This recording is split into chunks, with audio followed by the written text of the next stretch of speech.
रानीगंज थाना इलाके में लोगों की सुरक्षा सुनिश्चित करने के लिए आज विधायक तापस बनर्जी की मौजूदगी में सीसीटीवी कैमरे लगाने के कार्य का शिलान्यास किया गया। इस मौके पर विधायक तापस बनर्जी, रानीगंज थाना प्रभारी विकास दत्त, बोरो चेयरमैन मुजम्मिल शहजादा के अलावा रानीगंज थाने के तमाम अधिकारी उपस्थित रहे एवं इस बारे में पत्रकारों को जानकारी देते हुए तापस बनर्जी ने अपने वक्तव्यों को रखा।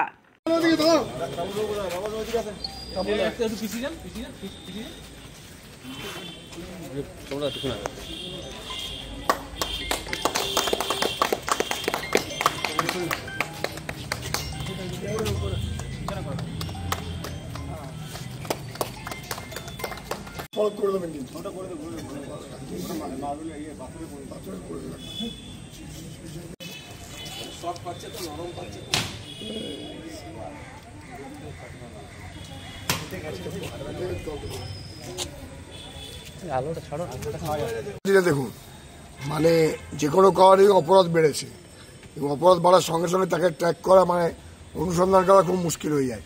কিন্তু আমরা দেখেছি যে সিসিটিভি যদি থাকে তাহলে কিন্তু অনেক অনেক অপরাধী, অনেক অসামাজিক কাজ সেই সিসিটিভির মাধ্যমে পুলিশ তাদের লোকেট করতে পারে এবং সেটা ধরা পড়ে যায় এবং তাদের সাহায্য হয় প্রচুর।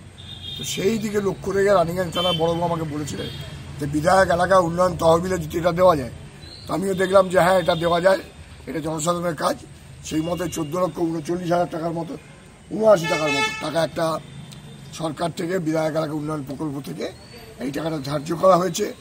তার টেন্ডার হয়েছে এবং সিপির হেডে যে টেন্ডার সেইখানে হয়েছে এবং তার টেন্ডার পাওয়ার পর একজন যে সর্বলোয়েস্ট কম দরপত্র যে দিয়েছিল তাকে কাজের বরাত দিয়ে দেওয়া হয়েছে এবং কাজের বরাত দিয়ে দেওয়ার পর আজকে সেই কাজের শুভারম্ভ হলো। আগামীকাল থেকে এই শহরে বিভিন্ন জায়গায় ক্যামেরা লাগাবেন, তারপর যেখানে যা করার সেগুলো করবেন আর কি। কত ক্যামেরা, তাই তো টোটাল রানীগঞ্জ জায়গায় কভার করে দেওয়ার ব্যবস্থা করা হবে একদম একদম অপটিক ফাইবার দিয়ে এবং ক্যামেরা দিয়ে একদম মানে গোপন ক্যামেরা থাকবে, সেখানে আপনি বুঝতেও পারবেন না কোথায় ক্যামেরাটা আছে। স্বভাবতই যারা দুষ্কর্ম করতে চাইবে তারা একটু সাবধান হয়েই থাকবে আর কি আমার মনে হয়। তো আমি 1 মাসের মধ্যে এই কাজটা আমাদের সম্পূর্ণ হবে। 1 মাস পর আমরা আসবো, বড়বাবু যেরকম বললেন সিপি সাহেবকে আমন্ত্রণ জানানো হবে। যেহেতু তারই এই জায়গায় ক্যামেরা ছিল আগে আমাদের এক্সিস্টিং ক্যামেরা 60-70টার মতন আছে। তারপরে এখানে আসার পরে অনেক যে জায়গাগুলো এখনও পর্যন্ত আনকভার্ড ছিল, তো আমি স্যারকে বলেছিলাম এমএলএ সাহেবকে যে স্যার আপনার এমএলএ তহবিল ফান্ড থেকে তো টাকা দেওয়া যায়, যদি দেন স্যার কিছু।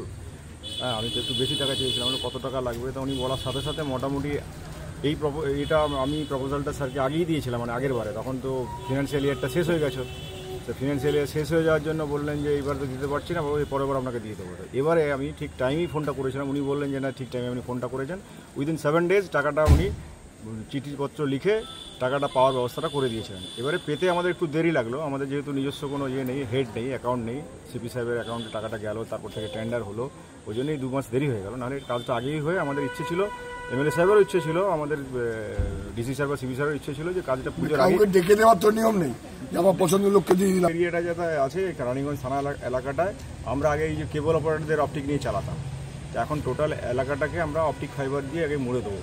তারপরে কী হবে, ক্যামেরা এখন 70টা লেগেছে, আগে 60টা ছিল। আরও আমি স্যারকে অনুরোধ করবো যদি নেক্সট ফিনান্সিয়াল ইয়ারে যদি আরও 1,15,00,000 টাকা দেওয়া যেতে পারে। এবারে প্রায় 15 লক্ষ টাকা উনি দিয়েছেন, দেওয়া গেলে তাহলে আরও 80-90টা মতন ক্যামেরা, এবারে তখন বেশি ক্যামেরা লেগে যাবে। অপটিক ফাইবার যেহেতু আমরা পেয়ে যাচ্ছি সব জায়গায়, তাহলে 100টা মতন ক্যামেরা আমরা লাগিয়ে দিতে পারলে আমরা মোটামুটি গোটা রানীগঞ্জ মাসরা আপনার যে এলাকাগুলো পারলে আমরা বল্লভপুরকেও আছে, বল্লভপুরের দিকেও কিছু ক্যামেরা করা হচ্ছে, মানে সবটা কি থেকে হবে।